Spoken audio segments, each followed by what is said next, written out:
Our heads are off. No real dramas. That's the naughty little bastard right there. Look at that. I'm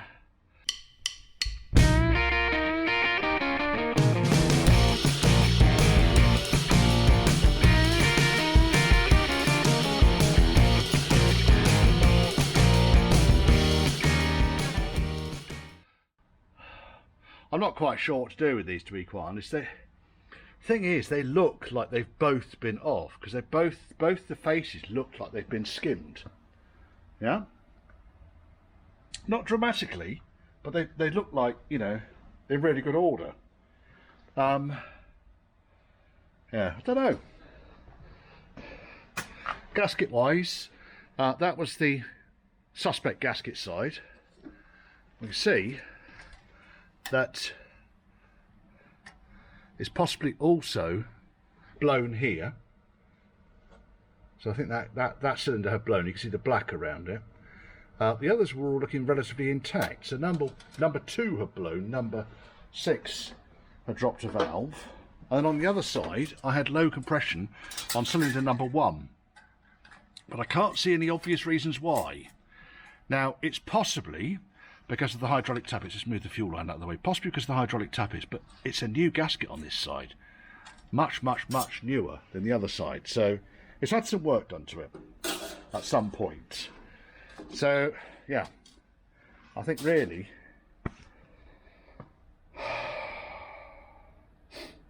yes,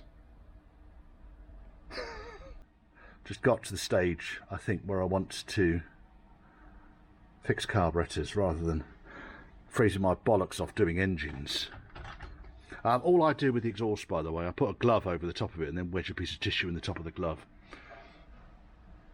It just stops me dropping things down the exhaust. It's more important, I think, when you end up with catalytic converters. But yeah, you don't want to be chucking things down inside exhausts. Right, okie dokie.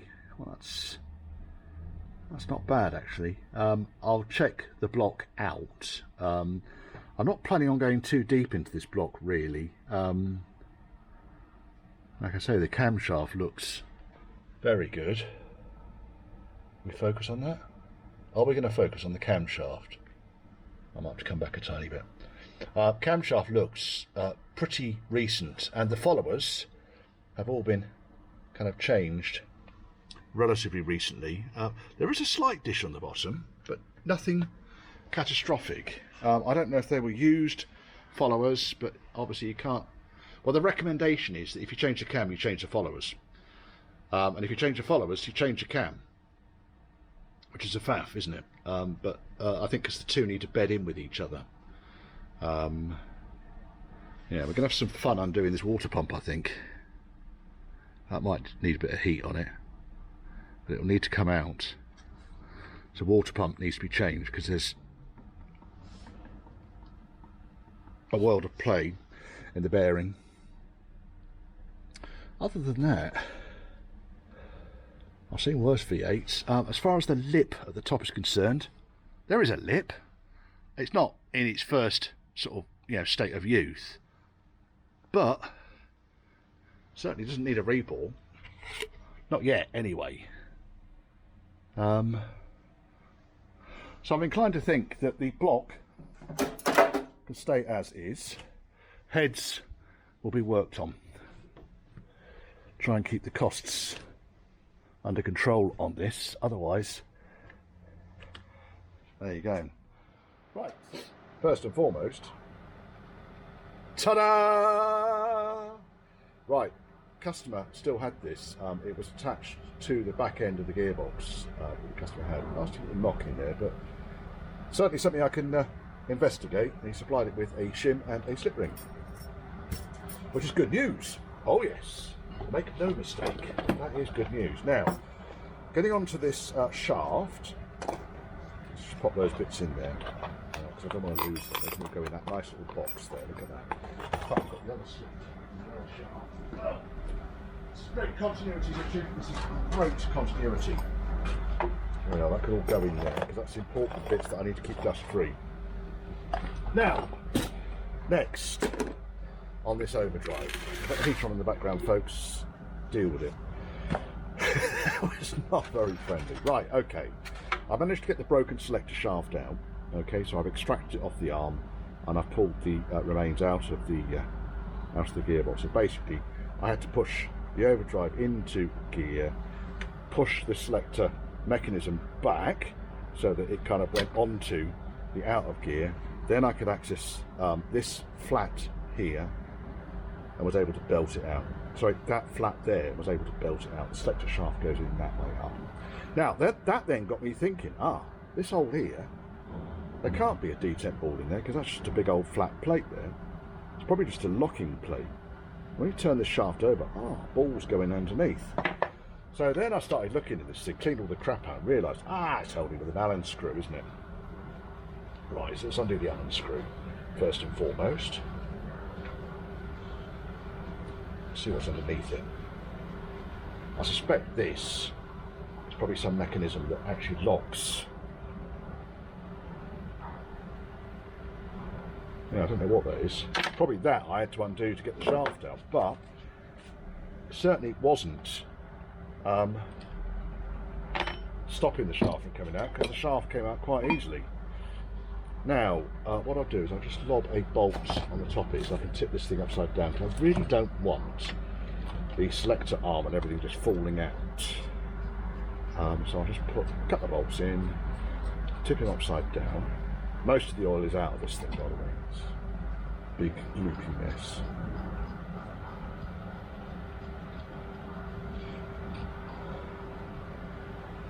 Right, now, right down. There's another hole there. I wonder what's in that hole.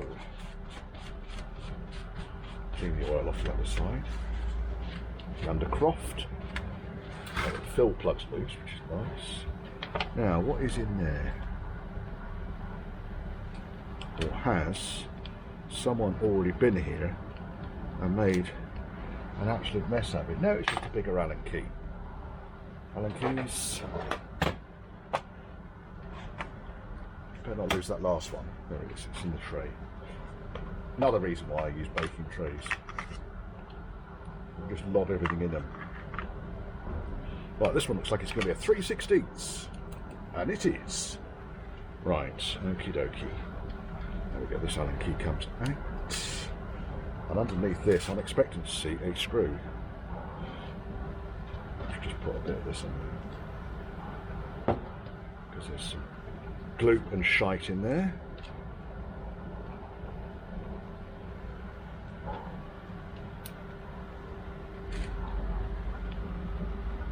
Riveting. Absolutely riveting. Now I've got that nose piece, I can actually put that onto the gearbox and get that all shimmed down. I know that when I put the overdrive into place, it will be good. Well, ish. Now, I've not actually tested the synchros or anything on this overdrive, but I think it's got to the stage where, do you know what, let's just put it together and see where we are. Gosh. Don't want all of this dirt and shit down here getting in there.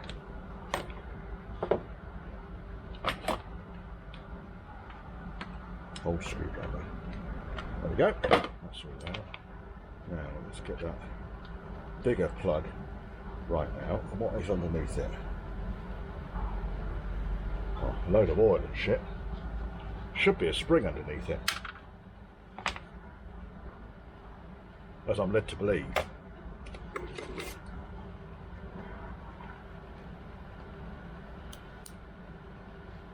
Is there a spring underneath it? Oh, there might be. There is a spring underneath it, look at that. Nice big long spring, nice one. Right, and then at the top end of that would have been a ball, but the ball already came out when I pulled the shaft out. That is there. So it looks like shaft goes in, ball goes in, spring goes in, bottom plug goes in, then you set the top fixing, set this top one ready so that it sits inside this groove and stops the shaft from coming right out. I'm guessing. Let's clean these bits up, and I can pop these in the box of bits that I don't want to lose. Then let's have a talk about the shaft.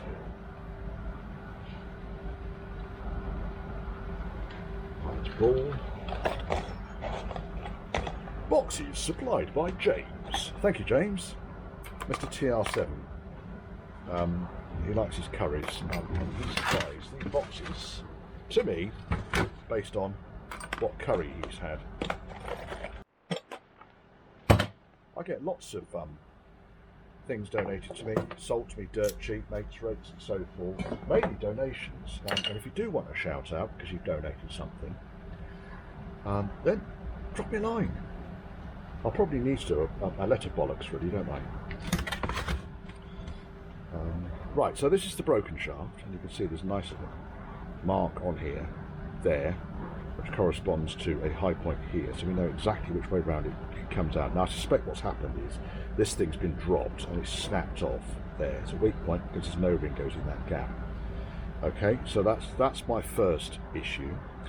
Second issue is these are unobtainium, absolutely unobtainium. What you can do is get the shaft which goes on to a series overdrive, which is here. Look at that, brand spanking new. However, while it's the same length and the same diameter, it's completely different when it comes to the cutouts. Completely different. It looks like all of the detent and the what's its names are the other way round, i.e.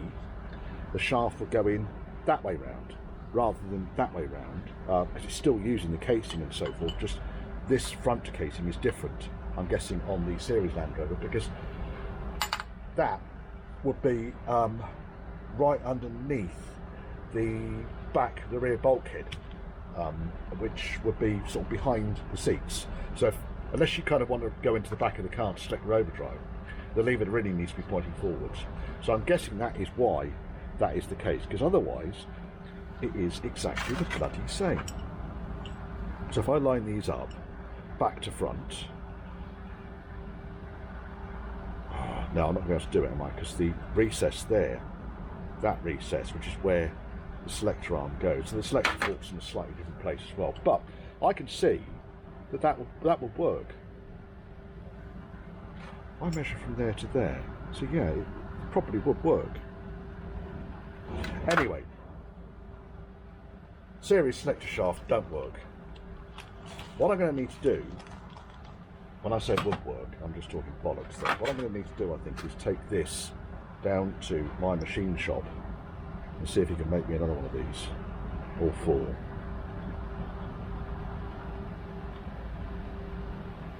It's going to be the only way I can move this forwards. So yeah, there's going to be a trip. I'm going to do a road trip, I think. Right, cylinder head time. Ha ha ha! So first of all, I stamped it, right hand head belongs to Dave Murray. These nice little stands here, and these just locate onto stud holes. Oops, and glove. Get off there, you bastard. Right, okie dokie. Can you see? You can, I think. Cardboard box.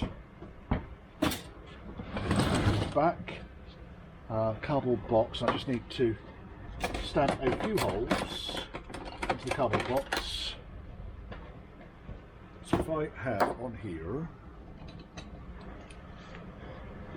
right hand front, left hand front, and then we've got 1, 2, 3, 4, 5, 6, 7, 8.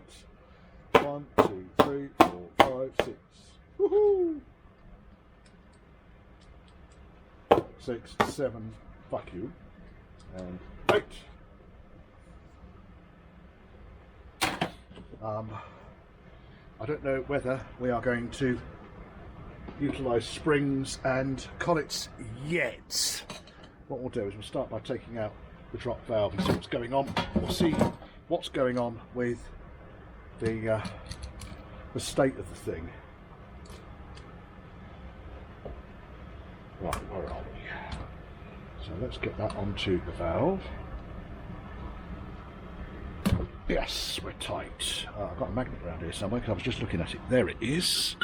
Magnets are wonderful. I'm getting collets out. Except when they're fucking stuck on the stem. Oh my goodness. Yes, just stuck on the stem, that's all there. Boop. Boop. And they can go on the bench, and then we'll release the valve. Keep your fingers clear of that when you release it, by the way. I think you just heard the pop. Double spring. No. This would be on the inlet side. Sorry, this is exhaust valve. Oh my god, that is stuck in there. Right, sorry.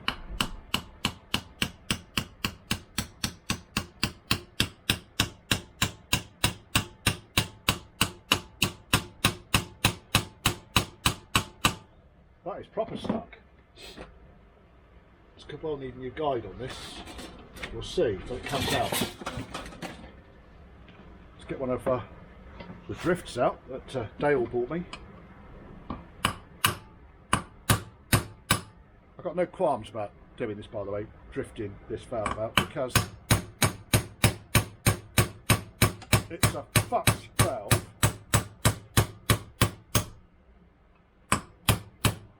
There's a fair chance that the guide is also fucked. So we'll look at the worst case scenario on this head before we decide what we're actually going to do with it.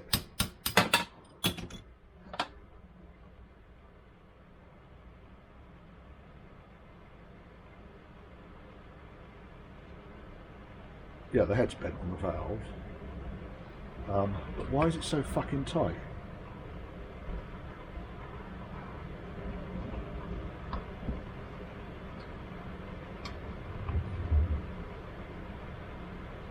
Guide appears to be quite good. I don't know whether the guide is cracked or not. What you can do, by the way, if you want to check whether the valve is bent, I'm just going to move Dale's bits out of the way here.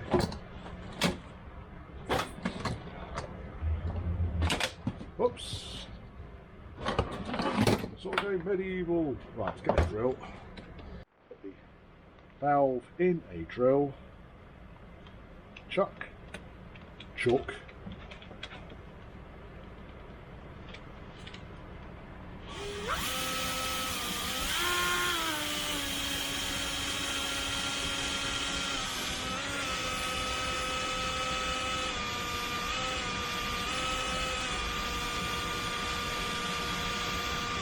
Weird. That was a very sticky valve, that one.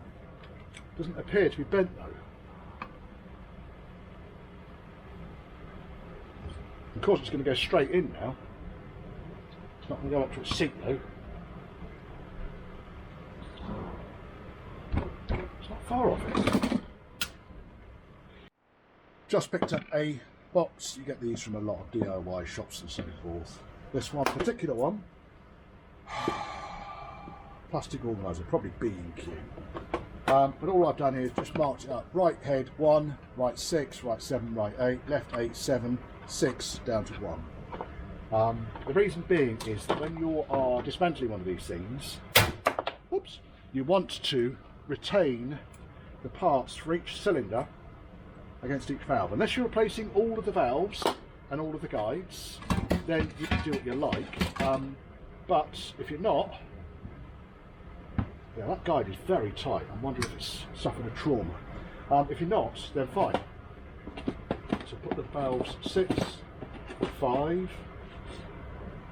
4. These things are quite quick to get apart. And once they're apart, then you can see the wood for the trees. Most machine shops would charge you to strip one of these things down. And the only specialist tools you're going to need are a valve spring compressor. This particular one is a Ilora number 230 valve spring compressor. Nice bit of old school kit there. These valves though, they're not looking bad. I mean, the seats on them are beautiful. It's easy to track which port does which. You've got exhaust on this side, you've got inlet on this side. You can actually see the track on the head casting where they go. So this valve will be an exhaust valve. These two valves, sorry, this valve will be inlet. This valve and this valve will be exhaust. These two will be inlet, inlet, exhaust. Okay? So let's have another exhaust valve out. This is the first exhaust valve we have taken out since the vent valve, stuck valve. Let's see what this exhaust valve looks like, because the inlet valves are looking in very good order. Almost like this head's been rebuilt not that long ago. Right, because normally these springs are all completely furred up as well. Right, valve comes out. It's not bad. Let's pull it apart in a second. And then we can flip it over and see what the valve guide and seat look like from underneath. So just breaking the contact there for the collets.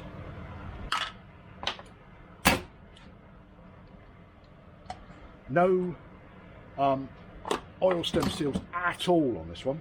Normally they sit on the inlet and they're just a disc. These valves, they look almost new. That one there's an inlet.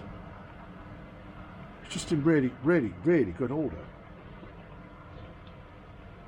So in which case it would suggest that possibly the failure was caused just down to the fact that the car had sat in a hedge for God knows how long.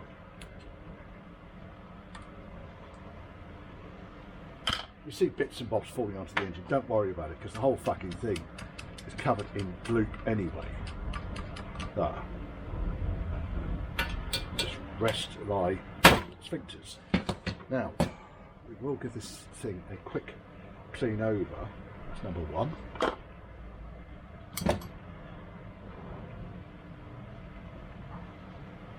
Exhaust. The last two, valve 7 and 8, which is an inlet and an exhaust. So inlet first.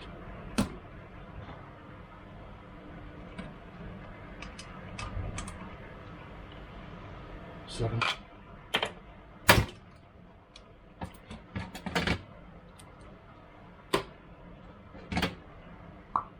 Woo!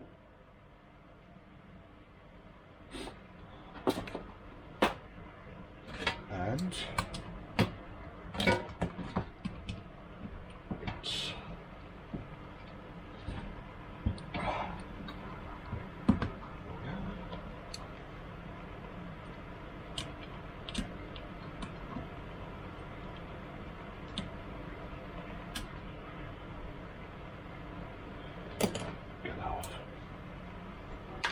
so we can get this off.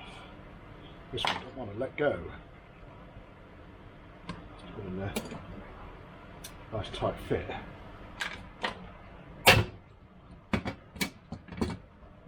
Right, that's the last exhaust valve. Comes out nicely. Again, not really showing any signs of horrific wear. Now, let's turn this over. Right, now, that was the valve that caused me the problems.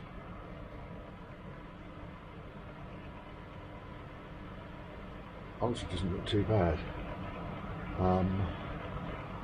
Let's try one of the other exhaust valves. I'm going to take exhaust valve number 8 out, see if that drops in.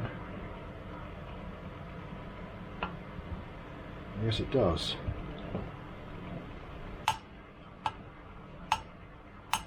I think we're probably going to get away. Do you know what? We're probably going to get away with a single exhaust valve.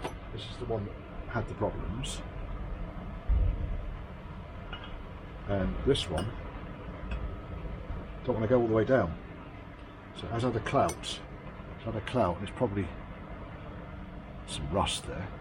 That shouldn't stop it, unless the guide's been put too far in. I'm not going to tempt fate. My general gut feeling on this is that, oops, it has been skimmed. So once I get it past that bit that was tight, it's fine. I just think I'm going to get rid of the exhaust valve. The head's been skimmed. We can tell, really, I guess, because when I wipe over the surface, aside from the blown head gasket issue,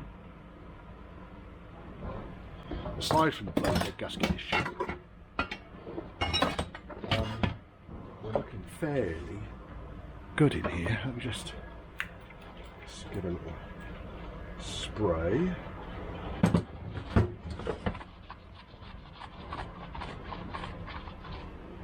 Mark on the head there. I might be reusing this yet. It really could do with, I guess, going away and being acid dips. So if I clean up here, toothbrush,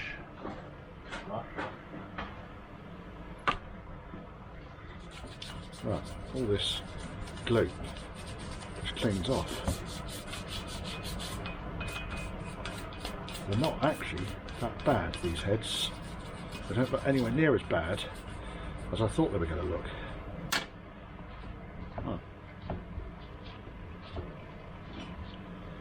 So when it comes to the actual face of the head, how much of this stuff on here is removable?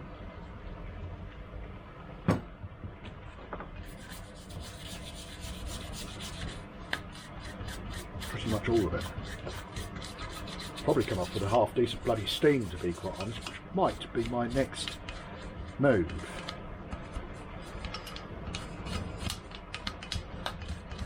Because I think once these are clean, I can assess them for cracks.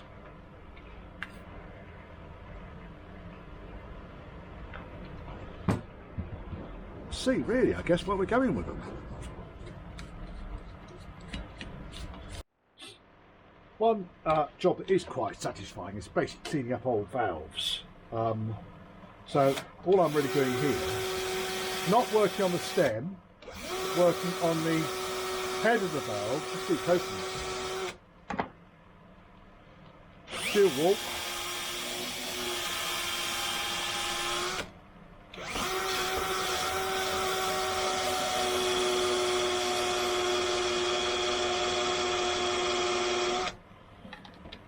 You also get to see where the valve has melted very, very slightly through combustion. Gets hot in there, doesn't it? This one's got quite a big lump of carbon on it. Big lumps. Sometimes.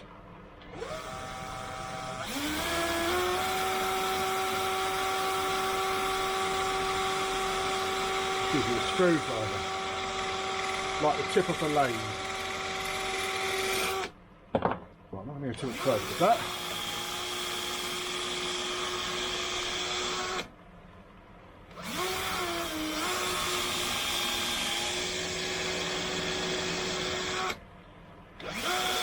These inlets look new. They really do.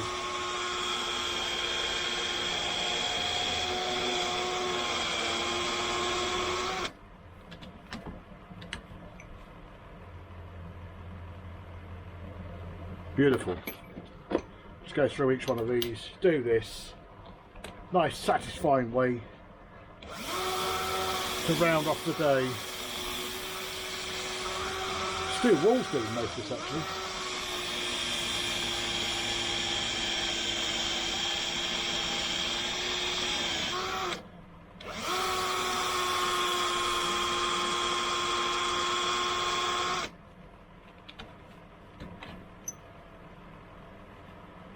Not a lot wrong with that one. Another exhaust valve.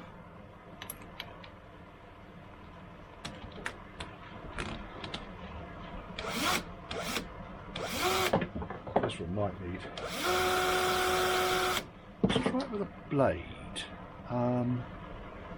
Don't do this at home, folks.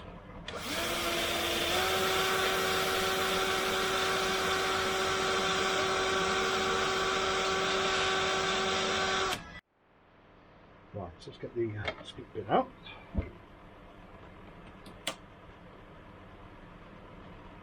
using a pair of metal cutters rather than anything sensible. Big washer, spring washer, first rocker, first pillar. Now sometimes these things are going to be a bit on the tough side to get off. Right, we've got a mallet, shaft pointing downwards, tap, tap, tap, tap, tap, tap.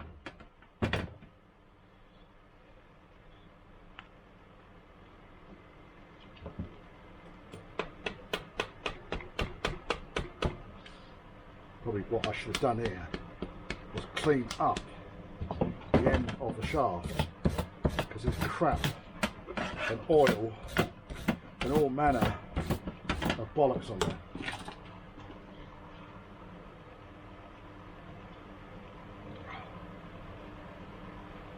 Let's try again.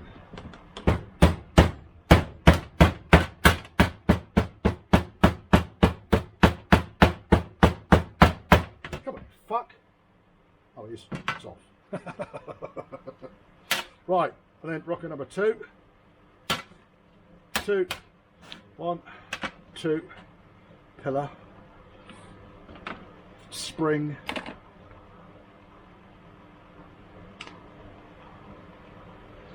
three, wipe, shaft,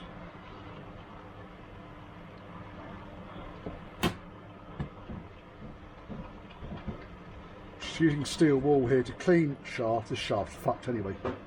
The rockers have eaten into the underside of the shaft, so the shaft is fucked. We're going to have to replace that. Chances are we'll end up having to replace the rockers as well. So now I'm instantly less precious about the shaft. Oh, look at that one. That's a beauty. That is an absolute beauty, that one. Less precious about the shaft. However, the pillars we need to hang on to. This shaft's fucked. There's no point numbering any of these. They're all crap. Just need to replace the locks. You can't put new rockers onto old shafts. These things, they wear at the same rate, if not slower. Springs I'm keeping. Washers I'm keeping. Number 5 is the one I want to look at. Yeah, we're getting worse the further down the shaft we go. That one's run very dry there. Look at that. Wonder why it's run so dry.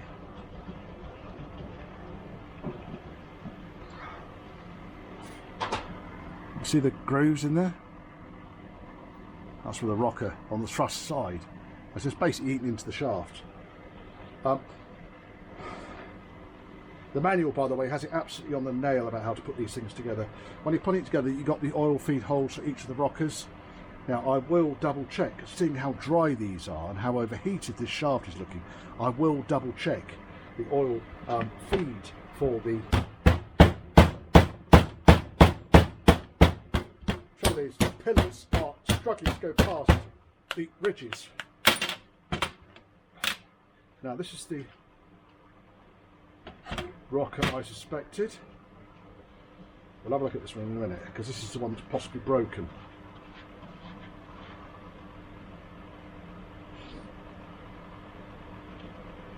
Yeah, it's cracked down the back. There's a crack along here. That's why that was leaking so much oil.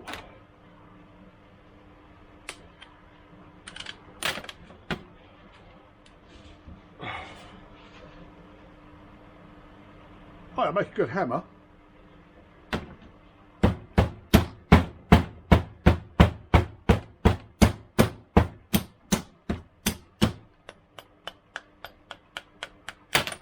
Now, some pillars, last of the rockers, and then I've got this big washer. There was no spring washer at the other end. Oh yes, it was. It's there. Came off of the last rocker. The rest of that shite. Metal recyc. That lot can go in there to be cleaned and reused. This one's crap. Just going to take the other one apart. Because while we're doing the heads, and with that lot done the way it is, it's just pointless putting that back on again. I've thrown better rocker shafts away than that.